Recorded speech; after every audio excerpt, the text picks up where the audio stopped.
Welcome to healthy food kitchen. நம்ம இன்றைக்கி mutton soup செய்ய போகிறோம். எப்படி செய்யுதுன்னு பார்க்கலாம். இப்போ மட்டன் வாங்கி மஞ்சத்தூள் போட்டு நல்லா 2-3 தடவை கழுவிக்கங்க. மட்டன் சூப்புக்கு ஈரல் தான் ரொம்ப நல்லது.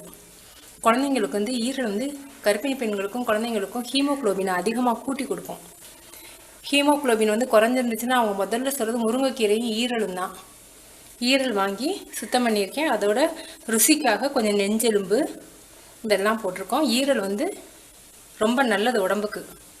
இப்போ இது மட்டன் சூப்புக்கு ஈரலை சேர்த்துக்குவோம். முதல்ல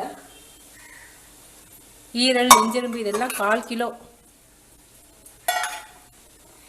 கருவேப்பிலை, பூண்டு கொஞ்சம் நச்சு வச்சுருக்கேன். நச்சு வச்சா தான் நல்லா வாசம் நல்லா இருக்கும். நீங்கள் நறுக்கி போகிறத விட நச்சு போட்டிங்கன்னா அந்த ஃப்ளேவர் ரொம்ப நல்லாயிருக்கும்.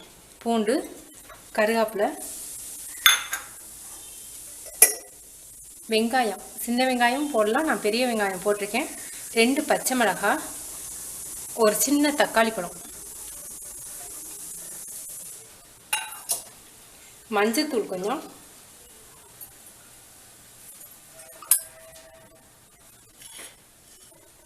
சோம்பு 1/2 ஸ்பூன், சீரகம் 1/2 ஸ்பூன், மிளகு 1/2 ஸ்பூன். இதை நுணுக்கி போட்டால் தான் வாசம் நல்லாயிருக்கும். அப்படி போட்டால் மிளகெல்லாம் குறைக்கிடுவாங்க.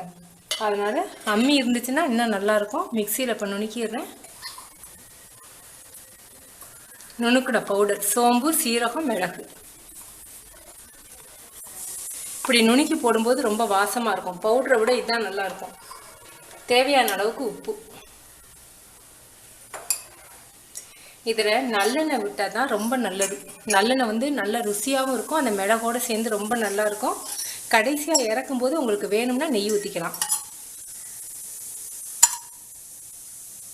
சின்ன ஸ்பூனில் 2 ஸ்பூன் ஊற்றிருக்கேன்.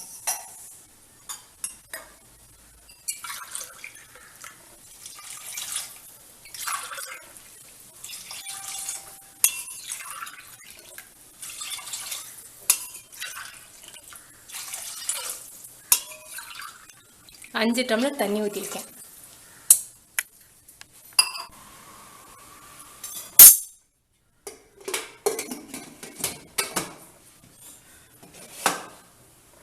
இப்போ இதை 5 அல்லது 6 விசிலுக்கு வச்சிடணும். இதை அப்போ தான் மட்டன் வேகும்.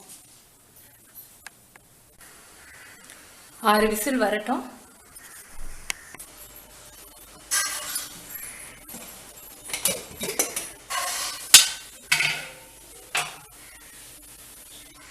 நல்ல வாசம் சூப்பராக இருக்குது. குழந்தைங்களுக்கு இந்த மாதிரி பூ இதெல்லாம் வாங்கி போடுங்க. ஈரல்லாம் இது நெஞ்சு சளி இருக்கும்போது சாப்பிட்டா சளி குறையும்பாங்க.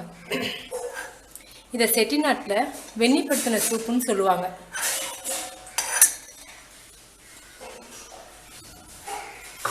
Soup ready. நீங்கள் செஞ்சு பார்த்துட்டு உங்கள் கமெண்ட்ஸ் எனக்கு சொல்லுங்கள். தேங்க்யூ.